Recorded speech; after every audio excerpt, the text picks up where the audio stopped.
Welcome to this week's episode of Campbell and Jones Meet the Monsters, a podcast where we chart the cinematic legacy of the classic monsters. I'm John Campbell. With me, as always, Brendan Jones.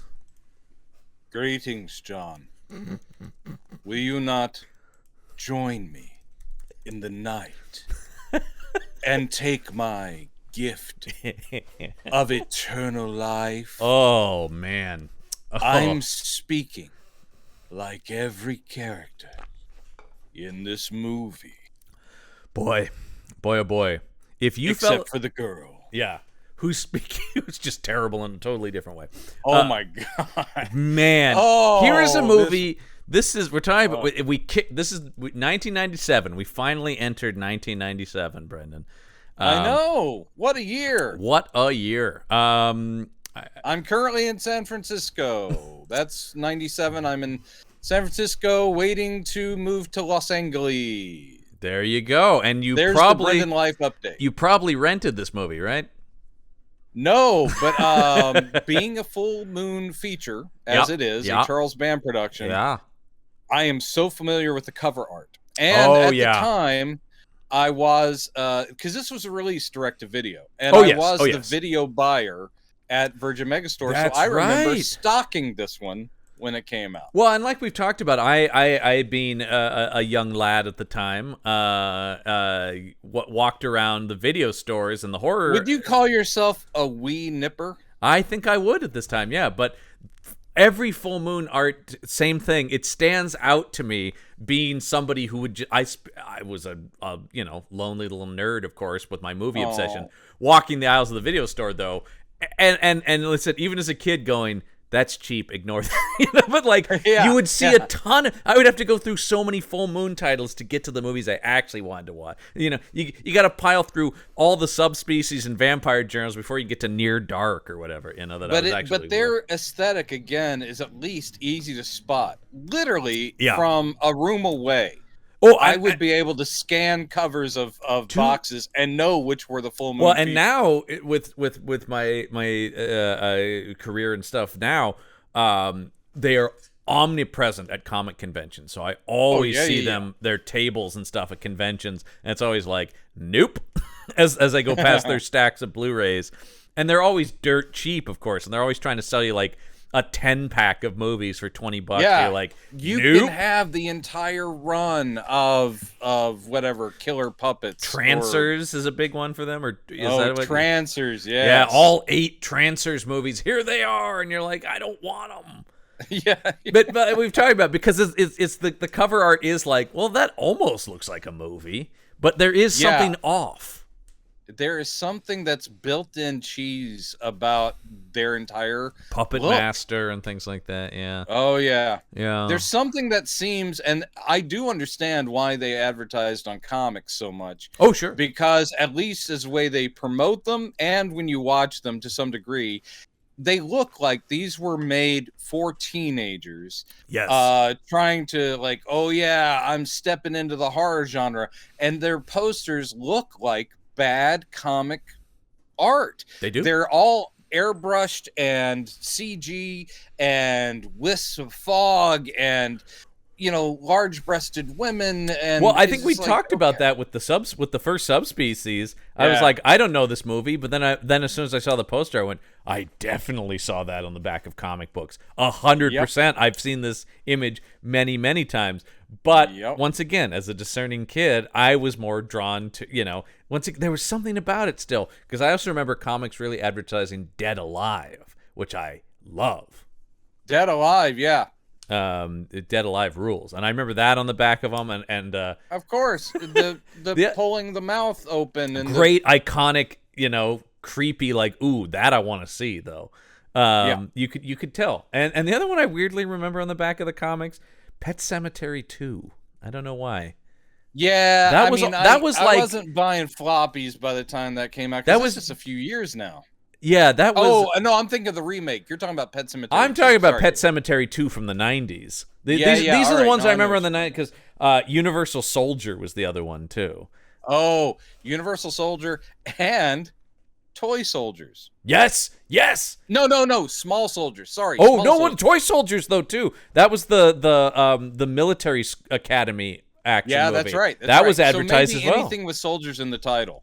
I do think it was just when it wasn't like Mortal Kombat, or Street Fighter or one of the video games. It was these movies, and just being a voracious comics reader as a kid, I would see these again and again. And some of these movies, like I don't think I've ever seen Pet Sematary 2, but I've seen that poster 150 times on different in a weird way, Superman or whatever. Because that did not convince you to go and rent those movies. No, and I talked about that with Bram Stoker's Dracula. For the longest time, that was just that gargoyle head. I thought was such a cool, evocative poster, and I was like. But no, being the kid I was like, oh my God, I can't wait for Universal Soldier, though. And I do still love Universal Soldier. That movie's nuts and awesome. That's fun. It's fun. It's fun. You know what's not fun? Vampire journals? Oh, how I did that. All the fun of reading a journal. Honestly, I will say this. This movie presented itself well. Because this is you're hearing voiceover of a really boring vampire journal. God. That's literally our lead character Zachary going, "Dear diary, today I found a guy I'd been looking for a long time, and also weirdly enough, I was on the subway. I totally just found like a $5 bill. It was just sitting there. I was like, what do I do with this? And then I thought, you know what? That's exactly the price of a pint of Ben & Jerry's. So I got a pint of Ben & Jerry's. That is truly what we're talking about here. That is really... Jesus Christ. This is a vampire auteur. Ted Nicolau is back at the helm as writer-director on this. And this is a... Oh my God. By the way, a tie-in to the Subspecies trilogy. Yes, this is, as in the trivia says, this is officially considered part of the continuity of the Subspecies franchise. Because of one sentence that the lead bad guy says that I did catch. Yep. Where he said that his master was Radu of Transylvania. You know what? It's a dark, dark day when I'm begging for more Radu in my life. This movie really could have used some Radu. John, I'm totally there with you. Simply because those movies are shit, but they're also bat shit. They're campy and weird. This is trying to Anne Rice us to death. That is a perfect description of it. This is so Anne Rice-y. Here's something I thought of when I was watching it. Do you remember the controversy when, I don't know, it was before one of the Harry Potter books came out, and someone had leaked supposedly the new Harry Potter novel. Yes. And it turned out to be a fake, that someone had written a fan fiction full novel and had convinced people it was the new and of course people later after were like, I knew it was fake all along. It wasn't as good as J.K. Rowling. Mm-hmm. This is someone trying to pretend that Anne Rice wrote this. Yes. This is a knockoff Anne Rice that you picked up like on the street where someone's selling a bunch of ripped VHS copies in homemade cassette form. This is a copy of a copy, watered down, awful. No, and with no, and this is once again, it's really sad that I have to speak well of Subspecies even remotely, but with no inventiveness. At least Radu and the Subspecies are like a new wrinkle and a new take on vampirism in some capacity. And I believe, though I'm sure Mr. Nicolau would disagree, and knowingly campy. Yes, because there is the same self-seriousness that we're reacting to in this movie is present in Subspecies, except for Radu really makes the whole thing a little campy, and so then everyone else and you being still so have serious. Well, for most part, you still have every now and then little bitty stop motion creatures and shit. Right? Yeah. Less and less. This in fact, is we're self-serious to the point of, and there is no humor in this whatsoever. Not an ounce of it. And across the board, every single actor is horrible in this movie. Oh, I will say nay. Because I think across the board, the performances in this are horrible. Our main baddie, Ash, Jonathan Morris, is ludicrous terribly written. Yeah. And terribly realized. I have a point about that too. But I'm sorry. Where's the defense of this character going? No. It's not really defense of the character. I think the actor is doing what he can, and he's a decent actor with terrible material. I mean, he does have more credits than the other people, and we will talk about. And I think he's done stage. Actually, the woman who's the God, I can't remember her name, but she's the one that really wants to be. I mean, his protege. Oh yeah, that's like, Cassandra, right? Yeah, I looked at her IMDb. Yeah. She's working up to like last year. And I think she's been up for awards in Romania for her film. Well, I mean, that could be the other. I mean, we certainly. But she's not good in this. Well, because you are really dealing with. Maybe she's like, better in her native language or whatever. We will see her literally, again. She was born just 2 weeks before me. Like same year, same month. I was like, oh. I will say we will talk about her again next season. She's in Dracula 3 Legacy. We will also talk about Ash again because he's in the next this actor as this character is in the next Subspecies. We will see him again in Subspecies 4 Bloodstorm. Can I just say, if you were going to watch, we'll talk about the plot and so forth, but just from the visuals, which in some of those reviews people are saying this is one of the most beautiful vampire movies, and I'm like, I have no idea what you saw. This film is actively ugly. They all look ridiculous, especially when this script is trying to convince us that they walk amongst us and they blend in. And I'm like, what, these freaks?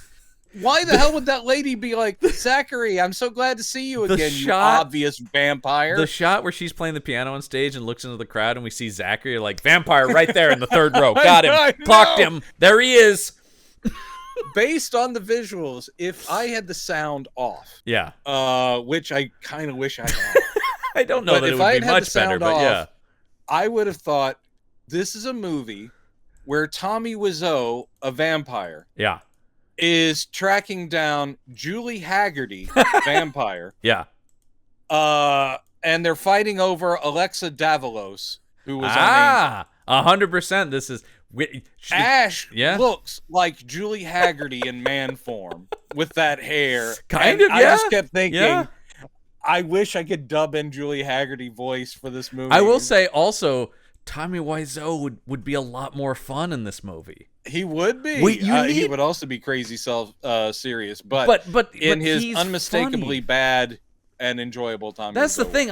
Nobody is campy in this, and that's real trouble if you want me to take this seriously in any kind of capacity. Because let's talk about the poster. Even the poster is, I mean, it's very full moon as we're talking about. It's the titular vampire journal, I guess.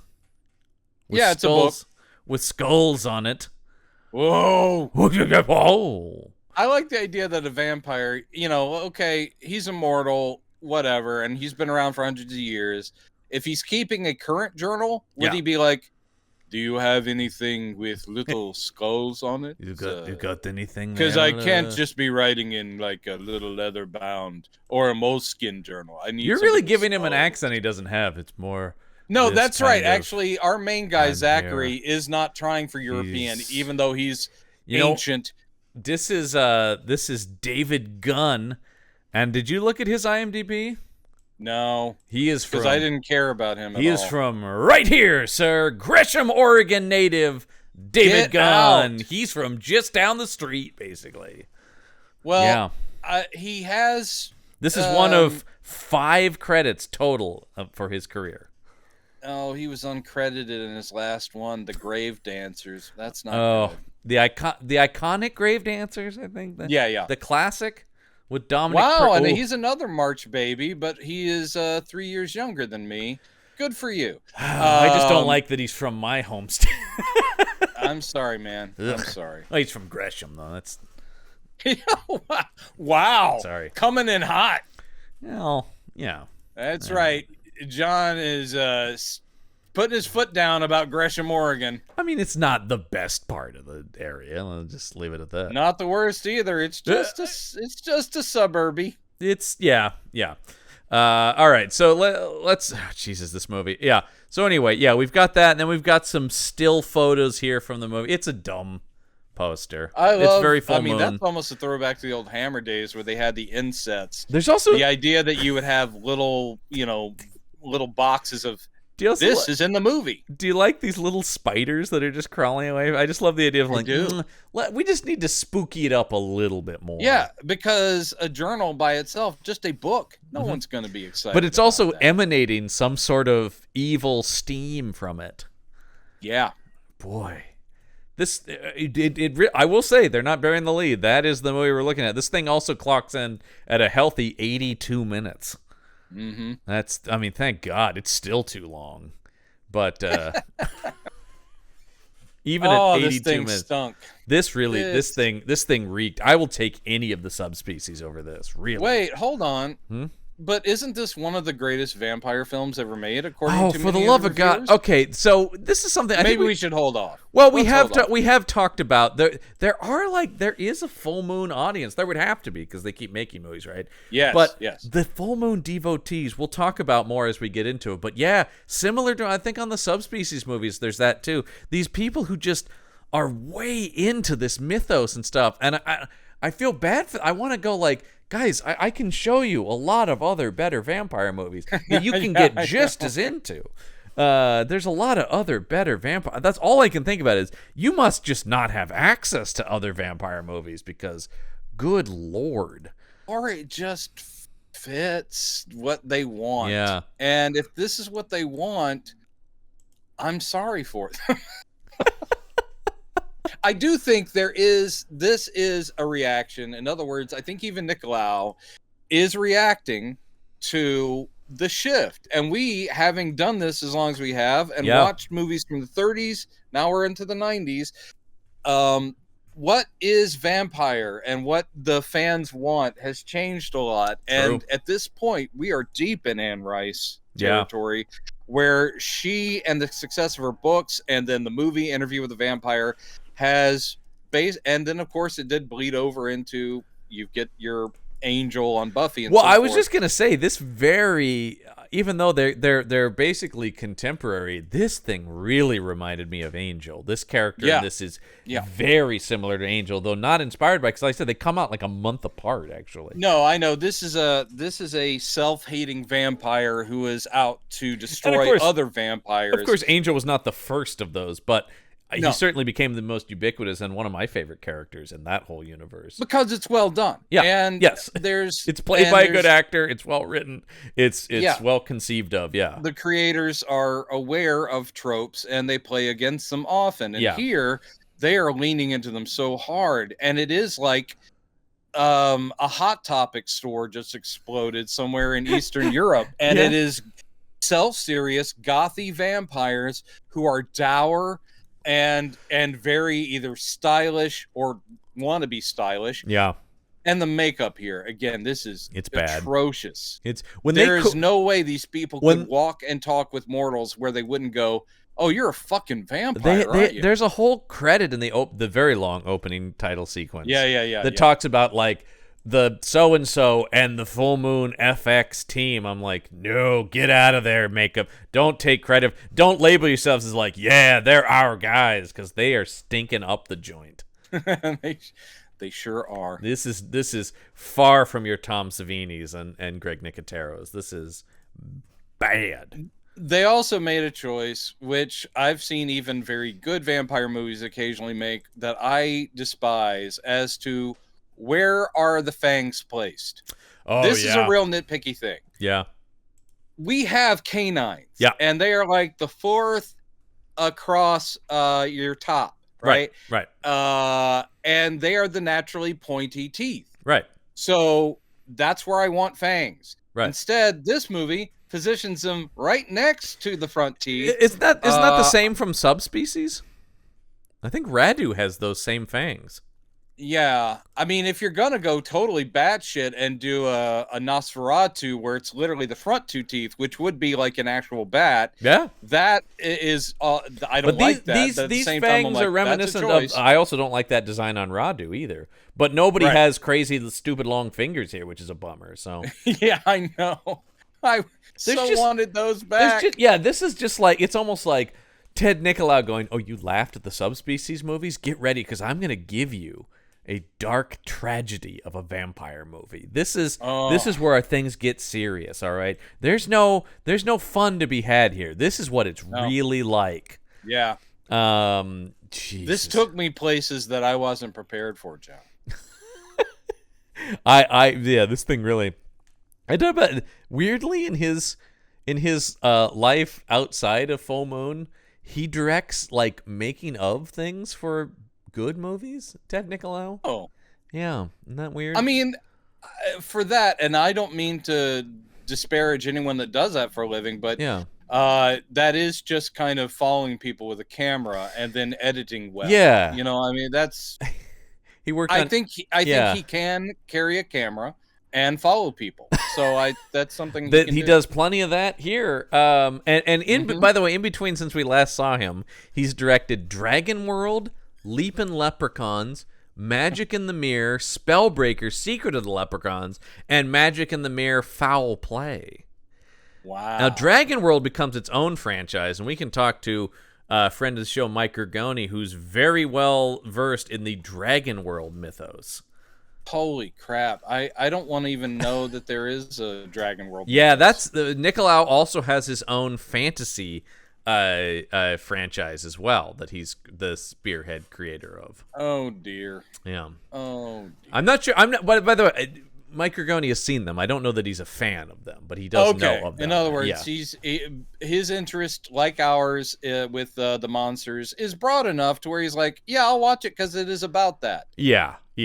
Okay. Anyway, so we have this, and do yourself a favor, everybody, go look at Ted Nicolau on IMDb because it's pretty right on, like what he looks like. He's pretty much exactly what I would expect. Yes. He looks like self-serious horror dude. He really does. Yeah. Okay, so we open this. Oh, is this the first time we have a fully animated Full Moon logo? I don't think we've seen this before. I think you're correct. I think this is a new one because it stood out to me. That too. Yeah, and it's like a night sky and bats, and it pulls out to the full moon. Yeah. Ooh, already I'm very scared. Classy. It's very classy. It's very generic video company kind of thing. It's like, it's fine, but if you went to the theater and saw this, you'd be like, oh my God, okay, this is not a real movie. I do wonder what the last movie that Charles Band was associated with that played in an actual theater. Oh God, I mean, the answer, well, in America, because like this saw some foreign release. In America, that's always a good sort of like, yeah. Because like, all right, let me look here. Because like, it did premiere. It played in theaters in Germany and Canada. Yeah. Yeah. Wow. So they are so lucky. Yeah. They got the opportunity to sit in the theater and watch this. It came out in February of '97 on video in the U.S. and then August of '97 in Germany in theaters. And until you see this in German, you really haven't experienced. You're right. It's like it's just like Nosferatu, where you got to watch it in the German. This thing. Yeah. So yeah, we get a lot of footage of a snowy graveyard that doesn't matter to the plot at all, but it's our whole opening. I will say for at least the first couple shots, I was like, oh, this is pretty, and I know that he's trying to up his game automatically. It does immediately feel like, ooh, this is trying to be classier. Yes, but he ruins that goodwill by it going on for 8 minutes, and then there are, I think conservatively, 35 shots of a snowy cemetery. A couple of the like stone angel statues with snow on them, not bad, look pretty good, And but then also by the end of the movie, I'm going, hey, that graveyard never played a role in the movie, so why did we see any of that? Because it's goth. I mean, that's the kind of thing we're dealing with here. This is where I'm talking about, like, this is an incompetence to me that is just like, ooh, gothy, and you're like, yeah, but you're not thinking holistically about a movie at all, are you? It's all just like spooky. It's hitting all the touchstones again that the people who are rating this very highly, that's what they've come for. Yeah. They're like, yes, oh, my dark master. I suppose if you're purely watching this with a checklist of things to put in a vampire movie, it does pass on that level. It not only passes. Yeah. It passes with flying colors. It absolutely does. And oh man, I feel like every time I talk about full moon, I see more movement on that subspecies 5, and they have completed shooting the movie now. It's in post-production. There is a promotional poster for it. We have something to look forward to 5 years from now when we're finally getting to the films of as of the recording of this, 2023 expected release, Subspecies 5, Blood Rise. Jesus Christ. Yeah, and the fucking Anders Hove is still in that goddamn outfit with the stupid fucking fingers. You mean his award-winning fingies? And he is looking old, man. That's all I know. I would assume so. He wasn't a spring chicken in the first. But it is just kind of like, I mean, I know the makeup does some stuff, but should Radu be aging? Like, it's one of those things. Where always the thing with the vampires. There'll be some explanation. Yeah, it's sort of that thing. Speaking of Angel, it's always a thing. And I am no one to speak. Not that David Boreanaz ever became anything close to heavy. But there is a more well-fed Angel as that show goes along. Because he's like rail thin when Buffy starts. And then you just get the sense of, once again, never a fat guy, but it is just like, a little bit fuller face. Yeah, a little bit fuller face, and that they probably had to take that coat out a little bit. You know? Yep. Look, he could kick my ass from here to Sunday still. And he's planning to. Yeah, and I love the guy. I've watched all of his shows. I watched Bones. I watched SEAL Team. I'm all on board the Boreanaz train. So, woo! That guy's great.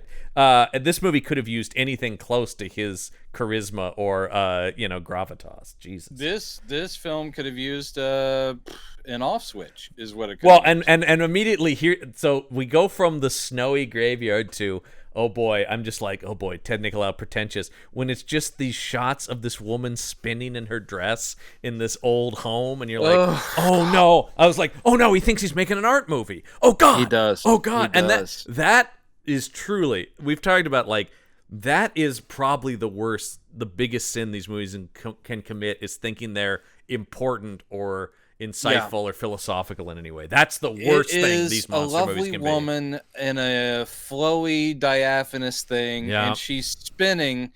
And the thing is, no one would do that. Nope. I don't care if you're in love or whatever. And she's being watched from the balcony by our lead character.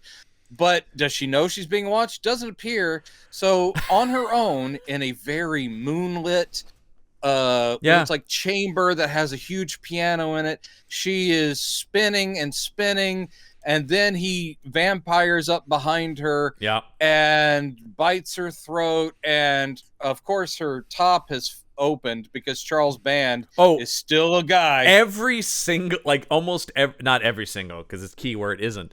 Almost every single vampire bite involves ripping the chest open out of a woman's outfit, right? Yeah, exactly. Except for when it comes to the lead character, because I think somebody said, no. Yeah, that's right. She's the only one. She's like, I'm being attacked. And you hear his voiceover, and he's like going, I wish I could have protected you, Rebecca, or Rachel, or whatever the fuck your name is. I wish I could have been the one to save you. And but I was not. This isn't our main character. This is a different vampire who then gets run through and killed by. Oh yeah, that's right. Because this is the beginning of Zachary's journey to vampire hunter. Yeah, but it is his voiceover saying he wishes he could have saved her. Yes, I could. Because all of a sudden, this guy bites this woman, then all of a sudden the sword comes out. That's right. And the head gets chopped off. Can I talk about a real baseline thing? Yeah. This sword, which has a mythology in this movie, the sword of Laertes, which cracked me up. Yep. You mean the sword of the best friend of Hamlet? Yeah, which I did find out that Laertes, the name, also came from Greek mythology, but he didn't have a famous sword. He was Odysseus's father. But yeah, this is the sword Laertes did have a poison-tipped sword. Yes, he did, and that was kind of where I was thinking Ted Nicolau borrowed that from. I'm sure, but again, it just seems like, what the fuck is that? The sword of Bottom the Weaver. Like, what the I don't care. But anyway, so It is designed so stupidly. Yep. It is a bad prop. It is every time it was on screen, I was embarrassed for anyone holding it around. The hilt is is it pommel or hilt? I always get them mixed up. It is the grip. Whatever the grip is. That's the hilt. The pommel, I believe, is the crossguard, right? Okay. All right. Let's go with that. The crossguard has got wings on it, and they're big and stupid. It's over-designed. It's over-designed. But yeah, the hilt is the thickness of my Yeti microphone. Yeah. That is not a sword that anyone... I mean, the actors are having a hard time with both hands getting their fingers around it. It's so goddamn thick. I'm like, that's a terrible design. Okay, I have, because this is what people tuned in for. I have a diagram of a sword, folks. Okay, so that is indeed called the crossguard, what we're talking about. The hilt is the entire thing below the blade, including the crossguard. That's what I'm talking about. Yeah, no, but I'm talking about but the hilt is the crossguard, the grip, and the pommel, which is the thing at the bottom. Okay. The hilt encompasses all three parts. Is the grip just called the grip? The grip is called the grip. The pommel is the thing at the bottom, the sort of is that the thing at the bottom, and the crossguard is gotcha. Yeah, there we go, folks. Sometimes referred to as had our D&D cards revoked. We are no longer allowed. Sometimes to play referred to as a rain guard or a chap. Nice. Yeah. Well, this one's bullshit, and no one would ever craft it or use it. No, it is, and it never in any way looks like a real sword. It never functions like a real sword. It never feels like the weight of a real sword. It is a horrible, horrible prop. I hated this sword. And I love movie swords. I am somebody who I'm just like that. I love a badass sword in a movie. It's like one of my favorite props you can have in a film. But this is horrible. This is horrible. We're gonna talk good sword design when we get to Blade, because I love Blade sword. Those are some really good weapon designs. Yeah. And I know these are bottom feeder movie makers who made this movie for $75. But there's always this thing about, and we talk about this over on our Patreon show as well with Kolchak, where it's like, if you know it looks bad, don't emphasize it this much. Don't light it this delicately, like this brightly. Like it's sort of a thing where it's like you can. Well, we've seen them, and occasionally it happens. You can make a good low budget horror movie that keeps a lot in shadow or implied or in the audience's mind. These movies, all the full moon movies, lead with shit and presented like pretty good, right? If they shot this, and I'm guessing probably somewhere in Bulgaria. Yeah, or whatever. I think I want to say there have to have I think been it's Bucharest. Prop houses there. Yeah, it is probably, and even prop houses for theaters there, like not even movie prop houses. Bucharest. They could have picked any goddamn sword. Yeah. And, they didn't have to make a sword. Fresh coat of gold paint for the hilt, and then said, "There you go, Sword of Laertes." Instead of designing something that looks really bad. They also could come up with something better than the Sword of Laertes. I mean, but I guarantee you that he was, patting himself on the back like, great reference. Hey, anyone who gets this is going to be impressed. Old Ted over here, he's read a book or two. Uh-huh. This is my new Ted Nicolau impression. I don't know why. Except for I think he's probably Romanian, given the Nicolau. I don't know, man, but this is what he sounds like to me. Ted Nicolau is from, do they say? They don't. Interesting. But he is the father of rock musician Alex Nicolau. The famous. All right. Yeah. Born in 1949, a graduate of University of Texas. Hey, UT. Yeah. So he's a Longhorn. He sure is, man. Hook 'em horns. Hook 'em horns. Well, he turned out some terrible movies. Oh boy, yeah. And Charles Band paid for them. He sure did. No, he's American. He's American. But he has to have Romanian roots. That name is Romanian. Sure. And obviously all of this stuff is shot over there. Yeah. But this accent I'm going to stick with. Yeah. This is Ted Nicolau. Actually probably give it a twang now. This is kind of Ted Nicolau here. Going to make my Here's thing. This one's really going to get into Radu's backstory. Yeah. Well, a lot of people have been asking, what is the thing with the fingers? I'm going to finally address the fingers. That is what the 5th one is. Great. The origin of Radu, played by now 70-something Anders Hove, will be playing. Well, maybe Radu. They'll have young Radu. Maybe another actor will play young Radu. Based on the promotional images I've seen of an unmakeuped Anders Hove in medieval knight armor, no, you're kidding. Then no. Wow. No, great, sir. What a wide swing they've made. Absolutely. All right. So yeah. So we have that. He wakens from this memory / dream, Zachary. And he's like, every night I remember the failure. This guy is at this level the whole movie. He really is. He is everything. He is. Except for one scene where he screams something very funny that I laughed at. He is awful. I mean, like I said, everybody's pretty bad in this for the most part. I still say across the board, everybody's bad. Whether or not that one guy is trying, it's still bad. Nice to Jonathan Morris? Like I said, I think you're right. He may be trying, but it is still one note. Everyone, I agree. Everyone else is horrible. But he is really, especially because we have to hear his voice the whole movie. I really hated this guy.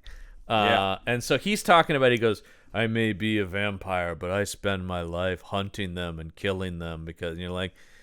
So you got it. Okay. Yeah. Good vampire. Enough. Sure. Whatever.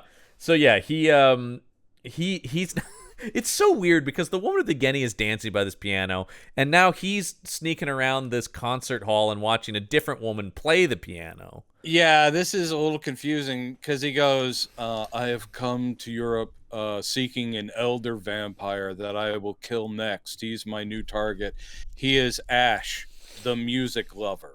Ash, the music lover. Ooh. As if this elder vampire, he gets a cool tag. Ash, the music lover. Do they all get it? I mean, Vlad the Impaler, Ash, the music lover. Ooh, Jonathan Morris. By the way, sorry. Jonathan Morris, Ash, in 3 episodes of Doctor Who. Oh, great. From 1983. What doctors? Okay, that's Davison. Interesting. Good for him. Yeah. I mean, a lot of BBC stuff. Which makes sense. Yeah, I mean, like I said, I think he may actually be British. He got the "and" in this. Did you notice that? Yeah, he did. He got the "and" Jonathan Morris as Ash, which made me laugh. Oh, also, there was "and." Hold on, let me track her down. Oh, yes, no, there was. Yeah, Star and it was "and" Star and Dreef. Maybe it was with Jonathan Morris then. I think she did get the end. With. She got an It was another one where as Iris. I love when I both don't know the actor or who that character is. Yeah. That's trouble. But he's setting it up enough in advance to where when you finally get there, you're like, oh, so I'm supposed to be excited that, okay, Iris is here now. Yeah, and she does a ton. Well, she ended up, I looked her up because she got that, and she has worked a ton as a producer. She became on the other side. She ended up That's interesting, then she got the "and" still. It's still weird then. Yeah. All right, whatever. Star and Dreef is in this. That's interesting. Because, that's who I was talking about. That's what I mean. That's what I'm saying. It's yeah. It's like... what a name, too. Star with 2 R's and Dreef. With 2 E's, 2 F's. Yeah, wow. Yeah. She's in some stuff. She's in some other full moon stuff. Oh, ooh, and something called Club Vampire we'll have to revisit. No. 1998's Club Vampire with John Savage. Star developed and managed teen pop band No Authority, who both Madonna and Michael Jackson signed. I don't know that band. Me either, but it's right there in her trivia. Great. Star's had a weird life. Good for you, Star. Yeah, Star. You go, girl. You go, girl. So he's watching her play the piano, and then Jonathan Morris is... That's not her. No. So I'm sorry. He's watching... This is Sophia, played by Kirsten Seri. Who is boring as the day is long. My God, she's awful. And I'm sorry to do this. She is a terrible actor. horrible. And this is her only horrible. And how much of the movie is scenes between her and Zachary is just like, oh my God, just kill me. Just please, for the love of God. This is... And no director approached her and said, your take is totally wrong. I'm sorry, but... Well, because she's playing everything like, can you believe it? They gave me $1,000 to play a concert tonight. I know. She meets... Well, we're about to get there, but she meets Zachary and she's like, thank you so very much. It turns out, I guess I've got a stalker. Will you walk me home? I like you instantly. I don't know why. It's really You're interesting. very pale and creepy, but I like you. As I think I mentioned before, but as of the recording of this, I'm still doing my Cheers rewatch, and she reminds me of. It's a calculated performance. I want to say Jackie Swanson, who plays Woody's love interest on Cheers, is purposely meant to be this like, well, I just like everybody and I'm so naive that I don't understand. That's a purposeful comic performance. That is just where this woman defaults in this movie, and I kept thinking of it, and I'm going, that is a weird choice for this character. Even when she's being pulled to the dark side. Yeah. And you're like, wow, you're just... This is how you're going to act? Yeah. I don't want to be a vampire. No, Ash. Okay, you're draining me. Oh God, she's bad. It's really bad. Yeah. So she's cute. Yeah, she is. Did she get hired just because she's cute? Maybe. Oh well, actually, it says here she was in an acting class with the guy, with David Gunn. So I think they just got hired together from whatever acting class Ted Nicolau visited. Because their chemistry is very obvious. Well, they did do some Neil Simon pieces in that class that really crackled. Oh my God. Oh my God. Their balcony scene from Romeo and Juliet brought the house down. No. Oh man, their take on that one scene in California Suite. Oh my God. This is terrible. It's really bad. But so yeah, also there is, boy, if Zachary's standing out as a vampire, holy shit, Ash is like standing up in the balcony, just I'm now I gotta say, this is an old reference, but a very iconic music video from the 1980s was Voices Carry by Till Tuesday with Amy Mann, her original band. Yeah. And she had the big shock of white hair. Yeah. The final scene in it is she and her oppressive boyfriend are at some sort of opera thing or play, and so it's a crowd full of very nicely dressed rich people, and she has got her big punky hair. Yeah. And she's had enough, so she gets up and she starts mouthing the words of the song. So she's interrupting the opera, and the boyfriend is mortified because she stands out in this crowd. That's the whole point. Right. And in this scene, I kept expecting Amy Mann sitting next to Tommy Wiseau vampire to stand up and do this. Because, again, you've got this crowd scene of normal living people in nice dress watching a music recital. And then you've got Hot Topic guy who looks like Tommy Wiseau. And you're just like, again, the idea that these vampires can pass as no one knows that they're there, man. No one knows. Sophia could have, if this were the real world, she would have been doing a piece and she would have stopped in mid-piece and looked out and was like, vampire, because everyone and then looked up and seen the other one and gone, another vampire. Yeah. Two vampires, because it's so obvious. But once again, this is where they're both of them blazing eyes. I can't say that Jonathan Morris is a bad actor all the time, but I will say a lot of it is the direction and the shooting too. But yeah, his introduction is he's staring down, like wide-eyed, like, yes. Another music video. He looks like Lonely Island, jizz in my pants. Yeah. He looks like he is messing up his pants watching her play the piano. He's like, and you're like, stop. And then of course she's coming out of the concert hall and he's just there and he's like, a small token of my appreciation. And he gives her this rose, which pricks her finger so it starts bleeding, and then he immediately has got his mouth on that fingy, man. He's sucking her finger, and she's not alone. There's like a couple of friends of hers that have followed her out, and they're just standing there, I guess, being okay with creepy stalker guy is sucking her finger. Yeah, he's pulling a full-on Lecter. Here's another thing I love is that I can't remember if it's Zachary voiceover or maybe Ash talking to Sophia, but he's it's like, I would love to perhaps someday hire you for a private performance or something like that. And she goes, that'd be great.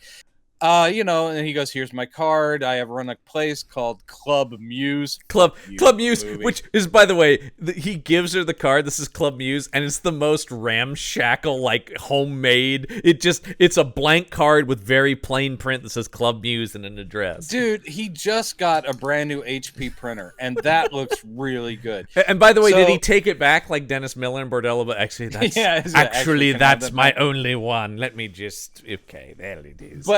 But one of the voiceover parts here is like, it's like, I want her so bad, or I'm so drawn to her, but I'm a patient person. Oh, I'm very patient, he says. I'm a very patient man. There are 8 examples practically throughout it where they'll say one thing and it's immediately disproved by what happens in the plot. Yes, I'm a patient person, so I immediately approach her, suck her finger. Fuck this movie. Well, and then he's immediately he goes, and she goes, yeah, maybe I will come by the club sometime soon. And he's like, that would be great. Cut to, he's followed her home to drink her blood. Why even do that then? I know, that is exactly what I'm talking about, where it's like, did anyone read the script, or did the script read itself? But we're about to get some very subspecies kind of imagery here. When, by the way, Zachary is a terrible vampire hunter because he's always sneaking up real slow and very slowly raising the sword, and then the guy's gone by the time I swing it. Oh no! And they even underline it again with the voiceover where he goes, an elder vampire like Ash. A master vampire. Master vampire. Yeah. You can't sneak up on them unless they are so focused on their prey. Yeah, and when their bloodlust is at the highest. Excuse that he's a terrible vampire slayer, I guess. There's something like that, yeah. But when he disappears here, we just see his giant shadow on the building. And you're like, oh, we're back to subspecies. Well, subspecies trying to copy Bram Stoker's Dracula. Yeah. That was Nikolai going, oh, what a great idea, Coppola. It's like, ooh, that's cheap. That's cheap. Yeah, exactly. Shadow shit's cheap. I can do that with a thing. Oh, my God. I can do that. Can I also point out one thing? He gave Sophia the rose. Ash did. Yeah. It pricks her finger. He sucks it. Yeah. The very next scene, she's wearing gloves. Yes. Yeah. We don't see her put any on. No. When she walked out of the place, she had gloves on. Yep. She was not barehanded until she took the rose. Yep. And then every time we see her out and about, she's wearing gloves. Yep. All right. It's bad filmmaking. I don't know what to say. I don't know. I don't know what to tell you. It's bad filmmaking. Yeah. I just feel the need to address it because it's terrible. And so then he's like, Zachary is just like, you're safe now. Don't worry. I'm here to protect you. Oh. And she's like, Jesus. Good. I'm glad. Well, again, he is as creepy as Ash. Yeah. And in fact, that's a big problem even more here. Threatening because Ash was trying to be that European charming. And this guy is just monotone, no accent. But she takes to him like, instantly. You really saved me. Thanks. Well, this is my place. Yeah. I'd invite you in. Oh, my God. I mean, it's literally 5 minutes after knowing this everything he says on this walk is so creepy about, like, I don't have friends or get close to people. Not anymore. And she goes, wow, that's interesting. Yeah. And they're doing that thing, and I've worked on enough films that I know that they're doing that thing where they're walking slower than you would in real life, except for the movie isn't compensating for it or doing anything with the camera work. So you're just going like, fuck, they're taking small steps. Jesus, look at them. Yep. So then meanwhile, so he drops her off at her home and he goes, I guess I'll keep watch outside to make sure she's safe. Yep. I am just waiting for him to just trail off on one. Yeah. Vampire. Look, it's been a long week, and just another dear diary. Because everything fell asleep in front of somebody's house again. Everything in this movie is just like, Is any of this like, I know this is in your journal, but it seems like that we're just reading a random day. It doesn't seem like this is just like another day, another, vampire. Well, occasionally he does address specifics, like, I am drawn to Sophia, but I cannot be distracted from my goal. I hope she survives, but I'm not going to go out of my way to protect her because I need to get Ash instead. Yeah, that's my thing, so I don't know. It's kind of my thing. Yeah, real heroic shit, man, is what we're saying. And I do fucking love, and I'm saying that ironically, the idea that the entire third act happens in one night in one building. Yes. Where it's like, you'll stay here, and if you do stay, I'll leave you alone.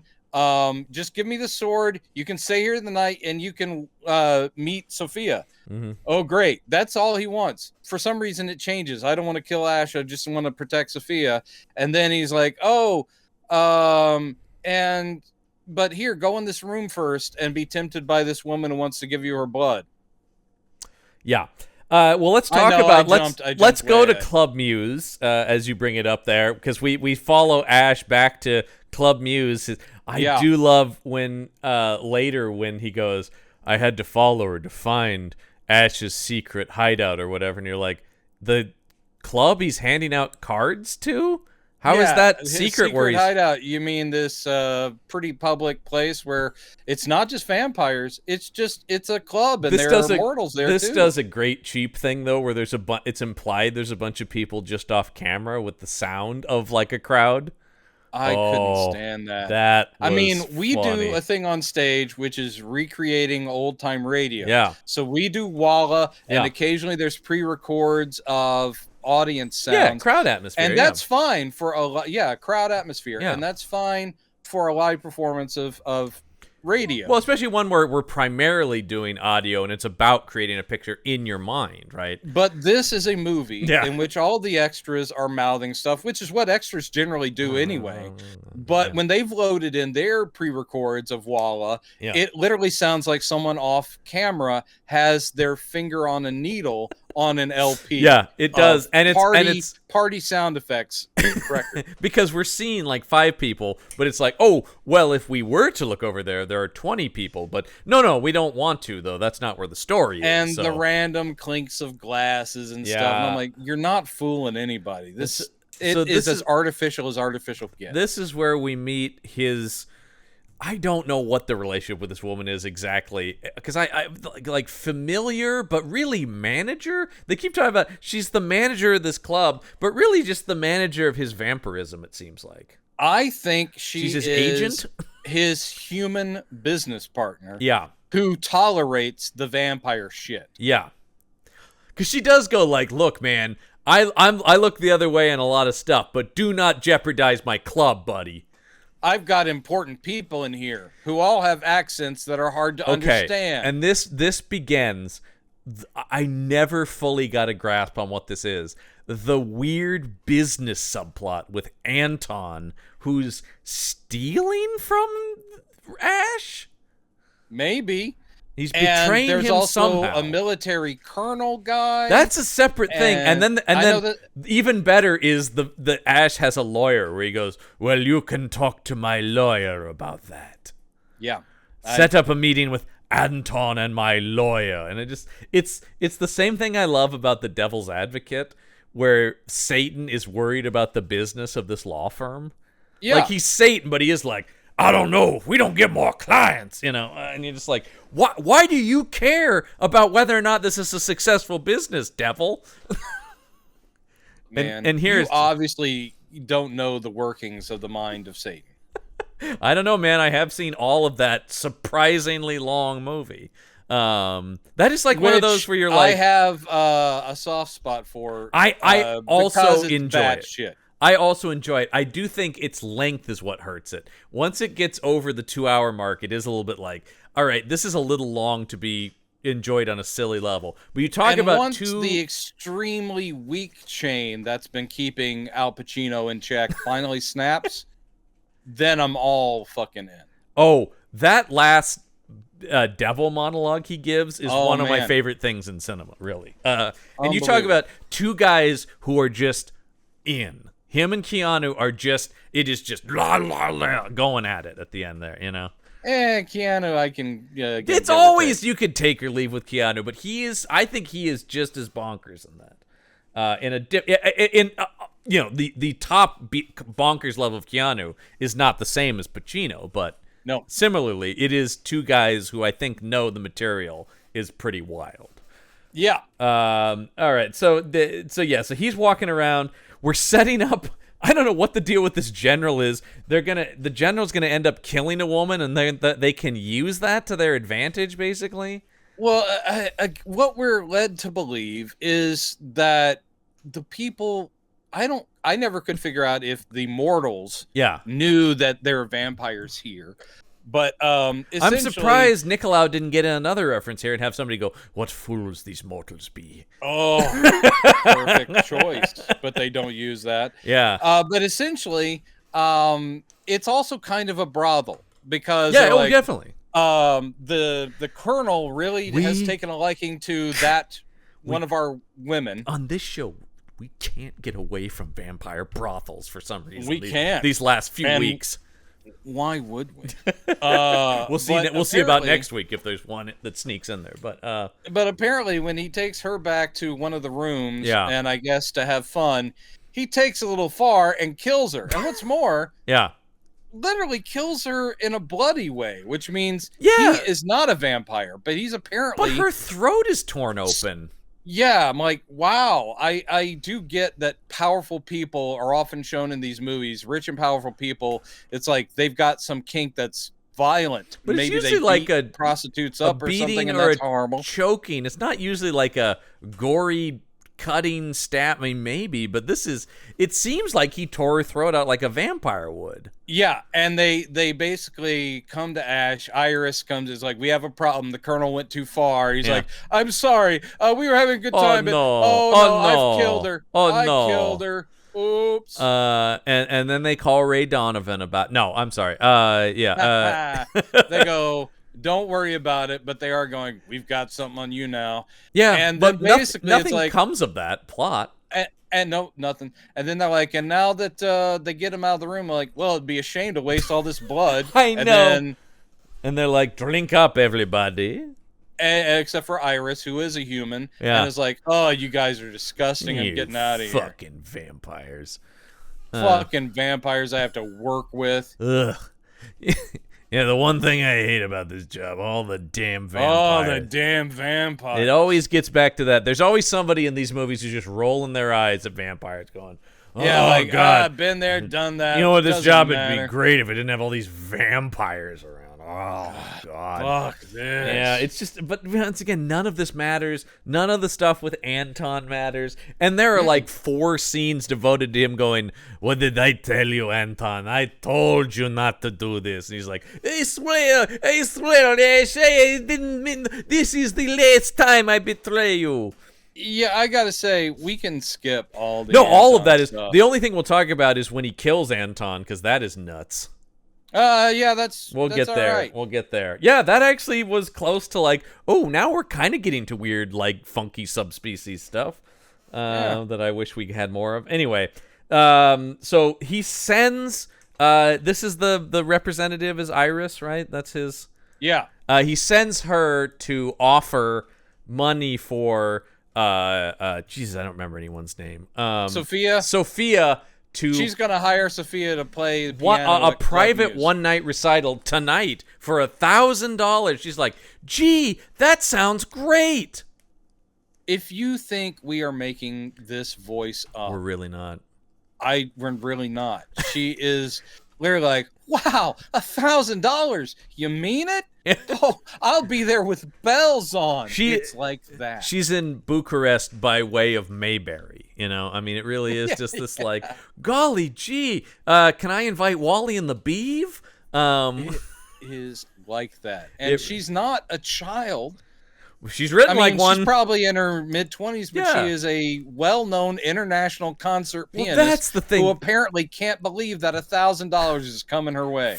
She's presented as this really prestigious, well-thought-of musician, and yet she has no worldliness about her at all. She is totally naive. It's I can't believe I have a stalker. Yeah, and the idea that she can't recognize, she has two stalkers basically, because Zachary is also but one a she total... likes automatically, and that makes no sense. Oh my god, her line to him later is pretty funny, which we'll get to here. So she's going to that. Let's see. Oh yeah, we do see. I forgot to mention more boobs because the master goes back to his bedroom and he's just got two topless ladies waiting for him.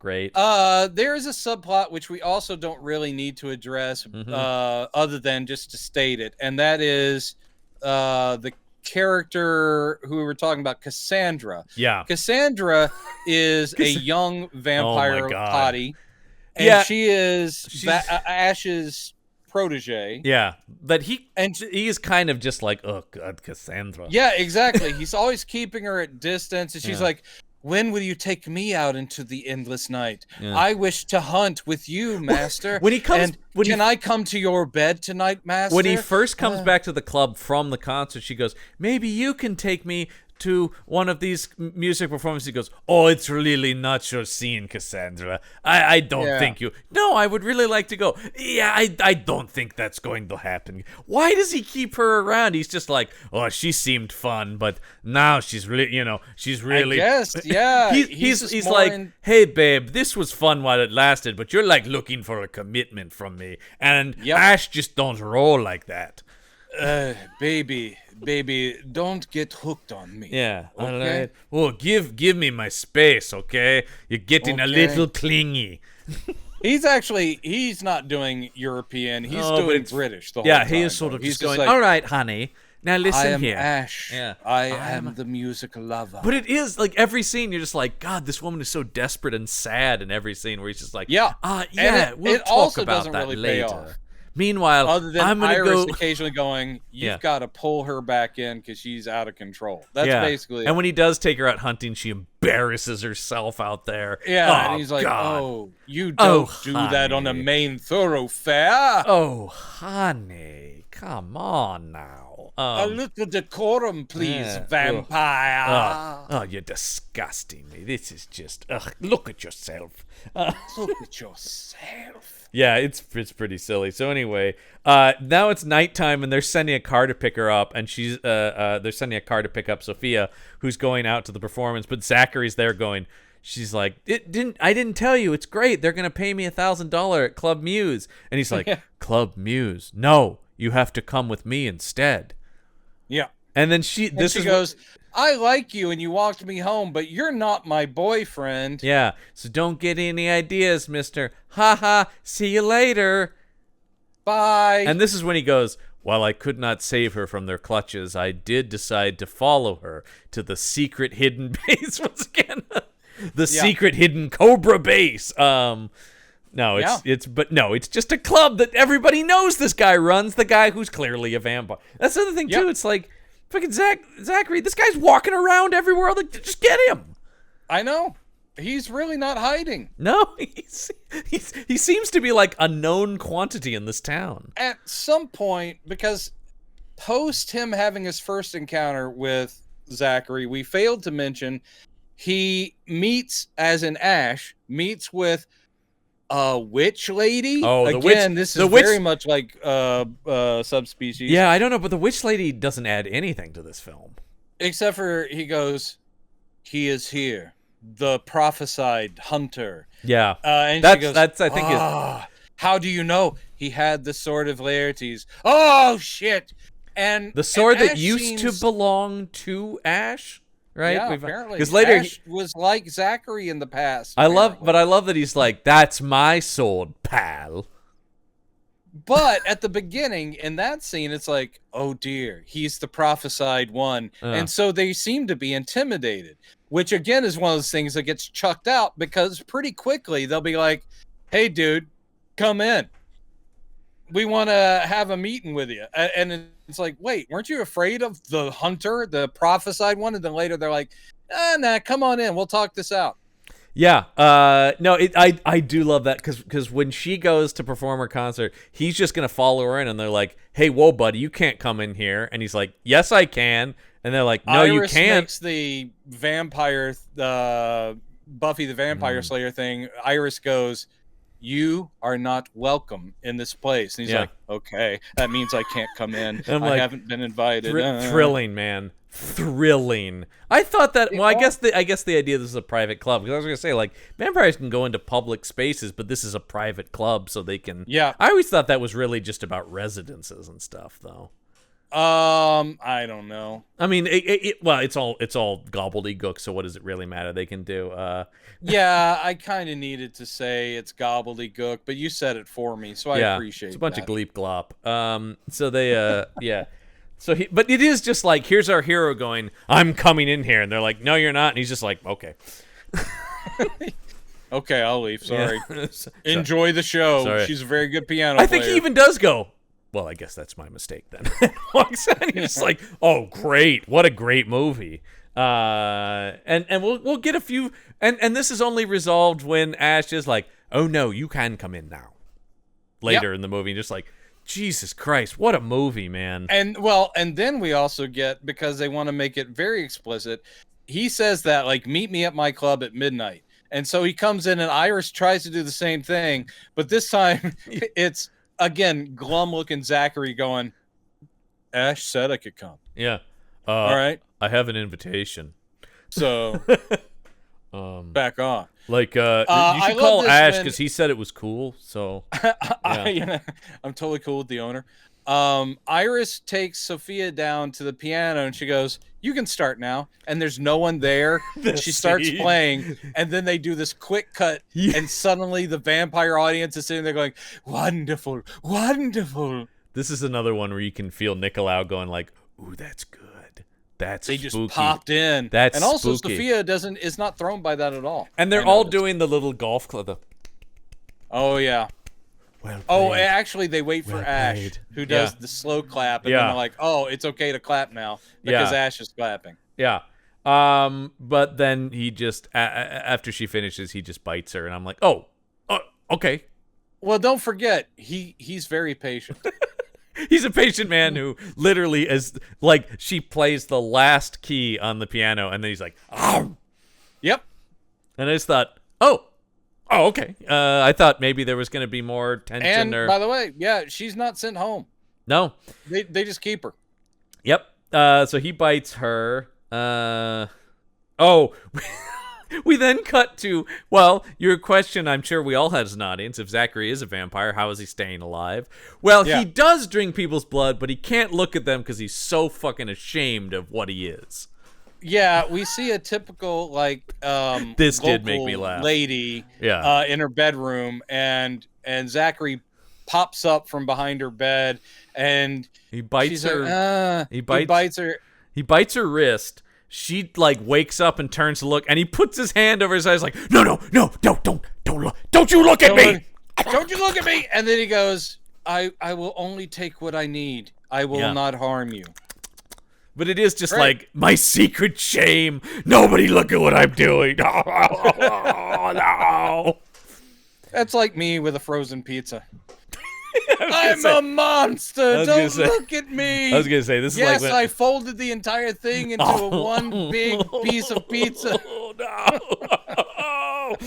But I just thought, like, wouldn't there be? I don't know. There's a bet. I understand what he's trying to do, because he's a very new idea, trying to make the drug addiction metaphor. But wouldn't there? Take more of the. I think Abel Ferreira did this better, where make it more the like back alley. He's maybe drinking off of a junkie who's like semi-conscious, or a prostitute or something like that could make because even a regretful vampire still wants a hottie. I know, that's the thing. I'm surprised he didn't also go, and let me get a look at those boobs while I'm at it. And actually, he didn't. Zachary refrained. That's from what shows us those boobs. He's a good vampire. He does not need to expose women's breasts to get at their necks, or in this case, their wrists. Yes. Num num num. That's my Zachary impression. Pretty good, except for less emotion would be better. He would go num num num num num num num. Dear diary, num num num. Dude, yeah. But I just love the inclusion of this quick scene. Like, see, there's your answer, folks. That's where he gets blood, but he feels bad about it, so he's still a good guy. Yep. Okay, here's something I don't understand in the mythos of this, and this doesn't even connect with the subspecies. We now cut back to Sophia, who wakes up in bed next to a fully decomposed corpse, or at least mostly decomposed corpse. We have seen that before because have we seen that before? I can't remember. That was when he had his 3-way with the hot chicks. Oh, sorry, we saw that here before. We haven't seen that in the subspecies before. Oh no, we saw that here. I've never seen this where it's like during the daytime they not only rest but they turn back into a corpse. Apparently so. That's weird. But so only she's like, it's only God! But then within seconds he's back to being Julie Haggerty. I love the way that Julie Haggerty, and he does play it like, oh, Jesus. He doesn't just wake like other vampires in movies. He forms back into his skin and stuff, and then he's just like, oh, my God. Oh, yeah. I didn't put my CPAP machine on. Jesus, I could have died. God. I'm back, baby. But I just thought, what weird. And it's only Ash we see this. We don't see Zachary turn from a corpse. It's only Ash. I don't know if it's something about his age as a vampire or something. I don't. No, it's never addressed. They never talk about it. It's just weird. It's just and I thought, well, I guess I was earlier saying put some new wrinkles into the vampire mythos, but this is just weird and off-putting. It's not fun or exciting in any way. No. Much like the whole movie isn't. Nope. So yeah, and then starts what is basically the next 40 minutes of the movie is just him going, I'm going to make you a vampire. And she's like, and her no, going, please don't. Too bad. Yep. And that scene happens. You will call me master. That scene and happens. I will give you eternal life. That scene. I don't want it. Yeah, that scene basically plays out 6 to 7 times following this. Yep. It just. Yep. Meanwhile, Zachary is going, if only I could find a way to get into that club. Did you clock that bit when one of the times, and it might be the time when she's finally like, all right, fine, make me a vampire. But one of the times when Ash bites Sophia's neck, and they do the shot from behind, I don't know what direction she was given, but it's not like I'm a limp doll in your arms being drained of blood. She's doing this weird flappy thing with her arms. Yeah. I was just like, oh, what the fuck is that? Please, no.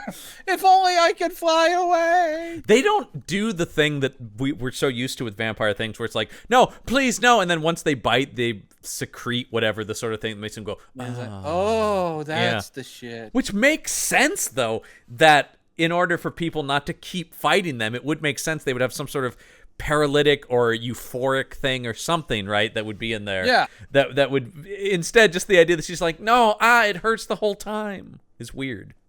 I've never seen that. Well, we have now, and I don't want to see it again, is what I'm saying. Well, it'll be in the next subspecies, I'm sure. And so this is where our Cassandra wants to go hunting, and is basically her whole thing here is like, now you just want to be with that new girl because she's the new me, isn't she? Oh, a new baby, a new love. And he goes, dude, I don't even. What I mean, look, honey, you knew what you were signing up for. I told you I was never going to be a one thrall man. That's right. And then basically Dracula's got like 3 brides. So they're walking down the sidewalk. She sees a guy, just like a normal dude. Yeah. She just full on attacks him. Oh, leaps on him right there. Oh, yeah. Drains him and throws him up against the fence where he's like, and that's where Ash is like, that you need to learn chill. Yeah. You don't do that out in the open, you idiot. Lord, you can't just be gorging on people in the middle of the street. I am disgusted. Yeah, he is. This is gross, honestly. Good luck now. Jesus Christ, I almost shouldn't bring you home. Good Lord. Maybe you should stay out and enjoy the sunrise. Yeah. Get what I'm getting at? Get it? Get it? How uncouth, as he might say. So they go out. It's not going well.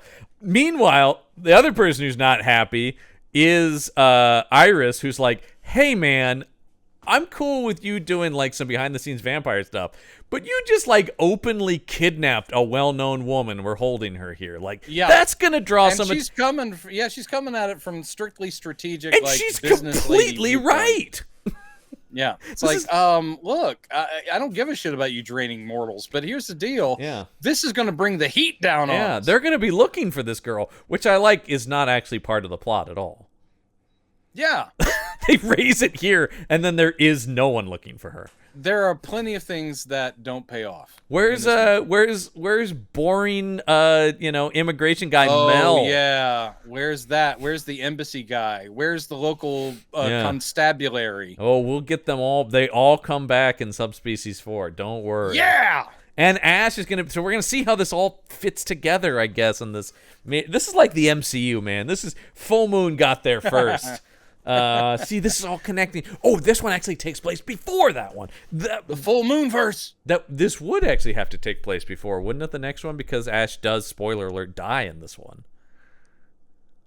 We don't know.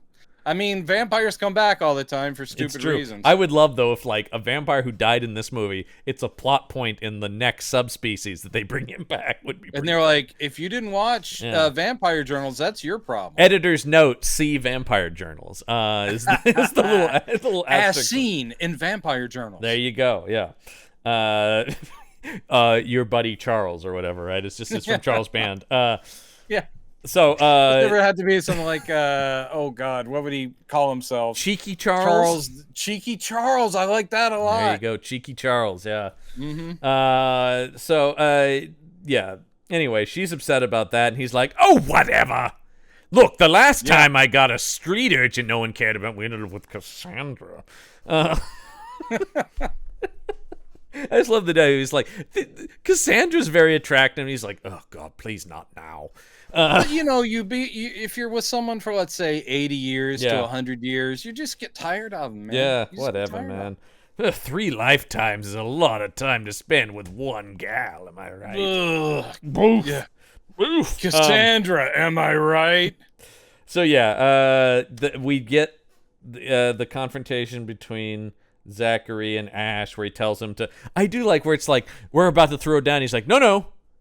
Come to my club at midnight, and Zachary's like, okay, yeah, we'll have a confrontation later in the movie. And isn't it already laid out that he says basically like, this is what I want, and he's like, yeah, because I think Ash says that used to be my sword, I want it back, and he's like, oh no, that happens in the that is their next happens meeting. At the they club. have this little thing on the streets, which is I think the same scene with Cassandra drinking the guy. Zachary comes upon them when they're out. Yeah. And then he's like, let's not discuss business here on the street. We'll go back to my place, have a drink, Come by at midnight. Yeah. Totally cool. Yeah. Just, it's super relaxed. We've got comfy chairs. I've got some White Claws in the fridge. Not since Count Yorga have we seen this relaxed of a vampire. He is pretty relaxed. Because Count Yorga was also... although I miss Count Yorga now. I think I shit on Count Yorga a little bit when we did those. I'm starting to regret my opinion. Now I kind of like Count Yorga. Everything is... it's about comparison. Yeah. And because Count Yorga, it's not great, but it's decent, and it's well acted at least, for the love of God. This is awful. Look, Blackula looks better and better all the time. Blackula's a fucking classic. By the way, as of the recording of this, do you see Blackula is continuing in comics now? No! There's a new Blackula, an official sequel to Blackula, called Blackula Return of the King, I think it's called. And is it written by David Walker, which seems like something he would have jumped on? No, it's written by Rodney Barnes. Do you know Rodney Barnes? He's a horror. He writes a book at Image called Philadelphia. That's a vampire book. Oh, Philadelphia. Really good. Yeah. He is also a writer. A weird thing, but he's also a writer on Winning Time on HBO. But cool guy, good horror nerd. But I'm excited to read that because I'm like, more Blackula. We always talk about there's potential that's limited by budget. There's potential there. So and it looks like I think they're drawing him like William Marshall and stuff. So nice, as they should. It's iconic. You can't get away from. So I do like though he brings Zachary in. He's like, come on in, come on in. And then he's just like, let me show you around. Let's see what we got going here. This is, so this is my place. And it is just, I'm going like, this movie at every turn is like, no, we're not going to do anything exciting. It's not that kind of picture. It's bleeding it from any kind of conflict when you have, like I said before, they set Zachary up to be some like mythic figure in that world and a danger. And here, if you had Ash and the witch lady say, you know what? I think we'll catch more flies with honey, and why don't we try to seduce him? Because this could be sort of a Bondian kind of thing where it's like, yes, Mr. Bond, sit down, have a drink, But it doesn't play like that. It just feels like they're acting on whims constantly. And Zachary never feels like he's like, well, I'll go along with this in the moment, but I don't trust you, man. Like, because there's nothing from this guy. He's just like, that's nice. No, I know. And him giving up his big mission for Sophia, who he just literally in scenes before in a voiceover said, well, I lost her to Ash. That sucks, but I'm still on my mission. Then once he shows up here, he's like, I will not kill you. I'll give you the sword. I just want to free Sophia. And you're like, where did this come from, dude? Well, and then you're contradicting what you said scenes before. And he goes, well, how about you have a little snack? And he locks her in the room with this girl who he's like, hey man, don't worry. She wants it. He's like, you always deny yourself because of your guilt. But here's the thing. She's totes into this, dude. She's DTD down to drain. I think you just created another T-shirt. I think I did. DTT down to drain. Down to drain. And she is luckily. Like, luckily she takes her own boobs out here, so don't worry, folks. Yeah, no. This is not exploitive at all. She's like, I want you to see my boobs. And please drink from me. I don't know if this is a Nicolau thing specifically. It definitely feels like a Charles Band note about certain amount of boobs per movie, right? Oh, that's a Charles Band. Like, it's in the Bible. Yeah, although I think this has more. I did clock more nudity in this than there has been in the other subspecies, which have not been devoid of nudity. But there's a lot of bodice ripping here. Yeah, I will not go on to the argument of good or bad. But no. This does have quantity, but it's so, and it's true of a lot of Charles Band stuff. Yeah. It's just filling a quota. Like, there's nothing story-wise or erotic. It's just literally like, oh, wait, it's been 15 minutes. Yeah, because it is like, I'm a heterosexual male. Touched. They're not, there's not even a sex scene attached. It's just, I was going to say, like, I'm a heterosexual male. I'm certainly not against seeing women take their tops off in movies, but it is just sort of like, you're not. Yeah, I think I'm well on stage, but I am always doing the action show if I'm acutely aware of exploitation, and that's not even what I feel here. It just feels like, here it is. We're meeting a quota. Nobody's being creepy or hot about it. It's just kind of like, there you go, and you're just kind of like, the movie's not excited about this. I'm not excited. They're all lovely women, but it is just kind of like, The worst of the Hammers are like that, but the best of the Hammers, they at least are like, no, we're trying to pump up sensuality. It actually has some sort of build to it. As we talked about, will be a love scene that we'll cut away from or whatever. Something like Bram Stoker's Dracula, where it's making it overtly erotic to the point where you're like, oh, this is disturbing. But there's an effect this is having. Here it's just like we put boobs in the movie, but nobody's thinking about what feeling are we trying to elicit with these scenes. Is it meant to be sexy? Is it meant to be scary? No, it's just like Zachary is not tortured by, oh my God, they're your boobs. But please put those away. Well, he the whole scene he's like, get out of here, because the hunger is building him or whatever. He's like, you have to get out of here. I can't contain myself.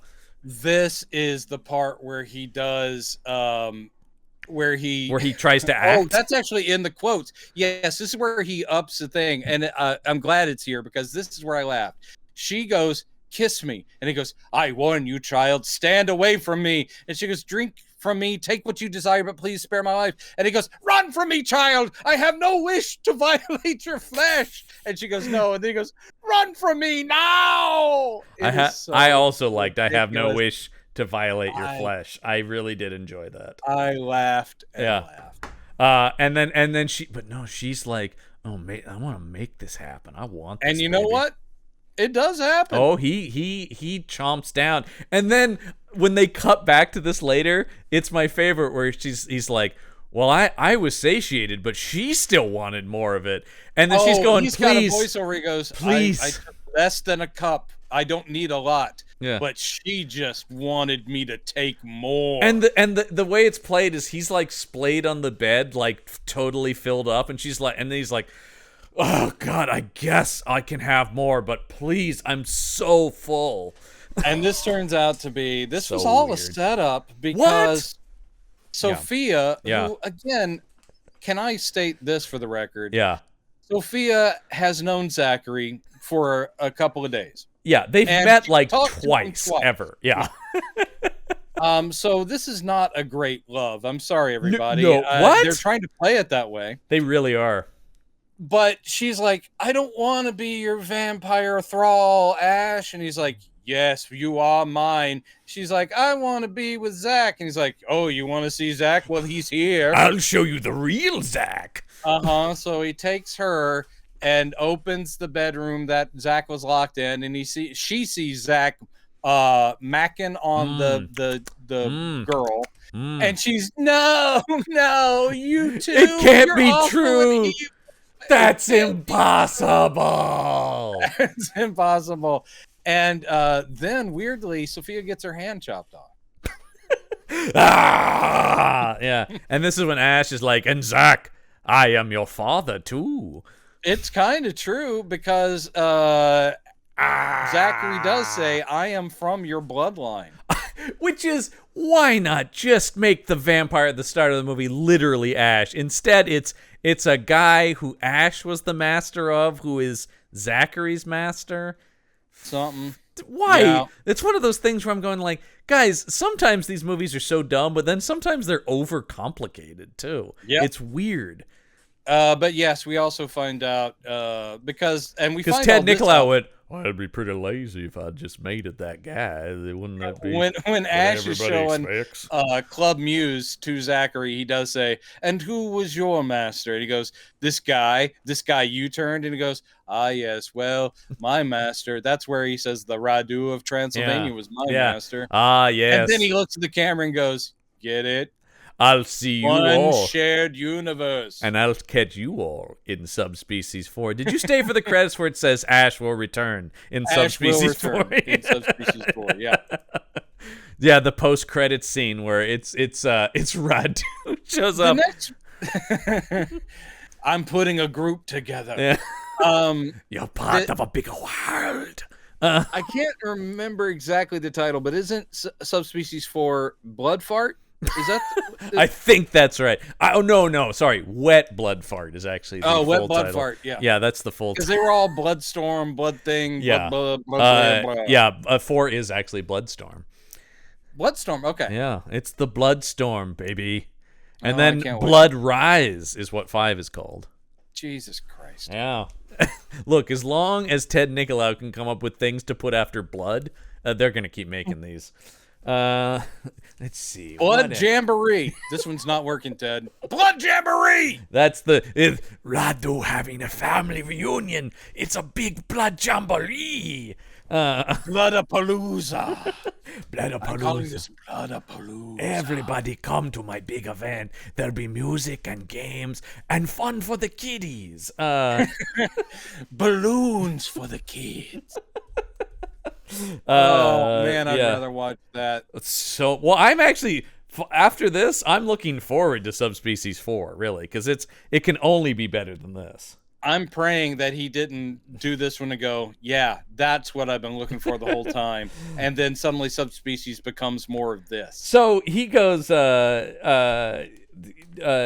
I almost said Radu. Ash goes to Iris, who's his human manager, and is like, look, I need a little favor here.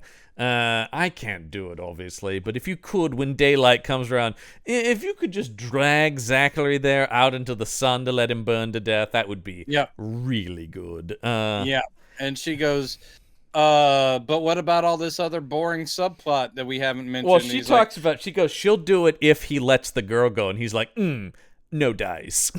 Yeah. And so then she ends up turning on Ash because of that, and strikes up a deal with Zachary. Yes. But meanwhile, yeah, we finally get to the end of this weird subplot about business, wherein apparently this guy Anton is betraying Ash with the help of the lawyer who should be helping Ash.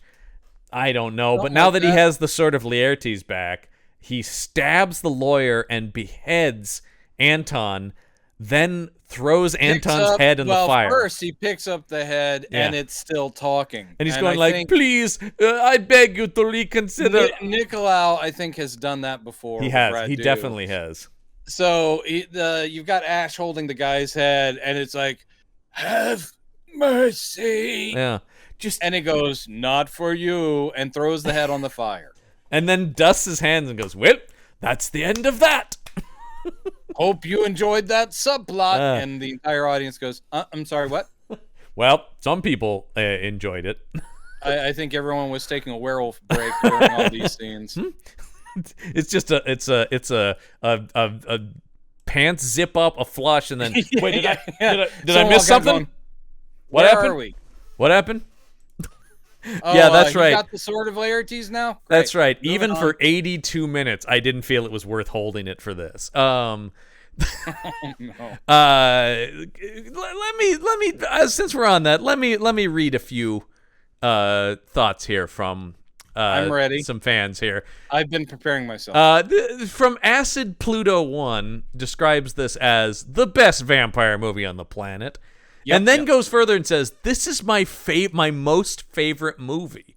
I am in love with David Gunn. He is an exceptional actor, and I wish he would do more movies. Good Lord, I am so in agreement all the way down. Check. Nicolau is a genius. His writing is profound. You must overlook the fact that this movie was made by a low-budget company. All right? This person will give you that. And then goes on to say, Zachary is perhaps the best vampire character ever written. His humanity and unending torture draw you in and make you love him. Boy, I really want to introduce this person to someone named Angel, because well, that's the thing. Yeah. You obviously, and I remember this when I was looking at the reviews, but you didn't scroll all the way to the bottom where it's signed T. Nicolau. That's the thing, is that you missed that part. Yeah, absolutely. The best vampire movie. It's signed Ned Tickleau. And you're like, oh, okay, wait a minute. Ned Tickleau. Oh, from the legendary Tickleau family. Like, they'll never figure it out. This review is pretty great because I love when reviews immediately go back like they couldn't have just changed it. The review is titled "The Best Vampire Movie I've Ever Seen." Then the first sentence is, actually, I liked Blade and vampires better. However, I just love where it's like, but this one's still pretty good. Yeah. So it's subspecies. This isn't a movie. It's bullshit. Yeah, people. It is. Yeah. It's one for those with taste. Someone says, cute. Yeah. Cute. Yeah. Do you want to see a gorgeous scenery, hear great atmospheric music, and experience vampirism as it's supposed to be? Well, you should get your hands on all of those. Well, then their answer is you should get your hands on Vampire Journals ASAP. Oh, Jesus. I have to point out that I'm a huge fan of Ted Nicolau and everything he's done on the subject of vampires. The whole Subspecies series is absolutely great, with the most flawless vampire I have ever seen, Radu. But the subspecies effect with this little creature seems to me like a stain on what is otherwise a work of art, and this is where Vampire Journals comes in. No silly effects are to be found here. All the visuals are simply perfect. From the beginning of the movie, where a cemetery is shown displaying beautiful statues covered in snow, and when one hears the movie's enrapturing music, to the very last moment when Zachary realizes he's never going to erase the whole vampire bloodline, everything clicks into place. Vampire Journals has it all. Gore, romance, tragedy, darkness, you name it. It's simply ravishing. Yeah, that's that. By the way, that I didn't read this is even better now that I see who the That is IMDb user Ravenlord666. Yep. Yep. And I have a feeling that person looks like Zachary. I love it. This has everything, and then I was like going 24 frames a second. That's what it has. Okay, that is what this has. The bare minimum of what it requires to be a motion picture. If you like this, I can't fault you for that necessarily. I could discuss that with you. But when you're talking about this is the best it's ever, this is as good as vampires get, that's just not true. Like that gets beyond subjective stuff into like. No, there are literally things that do the exact same stuff as this movie, objectively better. Only well. Yeah. Yes. It's really wild to me that it's just like, the idea of being, like, there are things I don't like, but it's like, well, I understand that thing has a unique appeal. But here I'm going, this doesn't have a unique appeal. It's actively the bad version of some good stuff. Yes. And this is how vampires are supposed to be, Brendan. It feels, and I said this about our last film too, feels very much like a parody. Yeah. Where it is, if you were going to mock what you see as later day vampire movies, especially self-serious ones, this is what you'd make. You would have Hot Topic clothes and ridiculous pale face makeup and people speaking like this about the dark kiss of infinity or whatever the fuck. Right. And you're like, no, this is full on watered down Anne Rice bullshit. That's all it is. Absolutely. And actually, a lot of the reviews on IMDb call out Interview with a Vampire to say this is the way it should have been. What? This is better than anything Tom Cruise gave us. For the love of God. I mean, on literally every level, Interview with the Vampire smokes this movie. It's not even, I mean, it's not even a fair comparison. No. Because that is across the board, everybody is at the top of their game in that thing. Yeah, even if that is not, if you were a fan of the books, exactly what you can't deny, that's a well done film. Really well done, beautifully directed and staged and acted and across. And also, several people bring up the music. The music is the same shit that's in the Subspecies movies. It's just this like. It didn't stand out. Okay, this is the one thing I'll give it. Yeah. The piano pieces that she plays, which are clearly not real classical pieces, I thought they were quite nice. Sure. I was like, sure. The fake. That's incidental, though. Came up with, it's nice. The music was enrapturing. It was enrapturing. I love the description of this movie as rapturing. I ruined so many pants. God, there it goes. These people are watching the movie like Ash watching here going, oh, that's the stuff. That's exactly. Hold on. Pause it. I have to change these pants again. I've always wanted to see Julie Haggerty as a tall man. And there it is. There it is. This has awakened something in me. I'll never watch Lost in America the same way again. So we have she lets Zachary out of his cell. Iris does. Yes. Going like, look, man, get her out of here. And I don't really care what happens to Ash anymore. I'm done with that guy.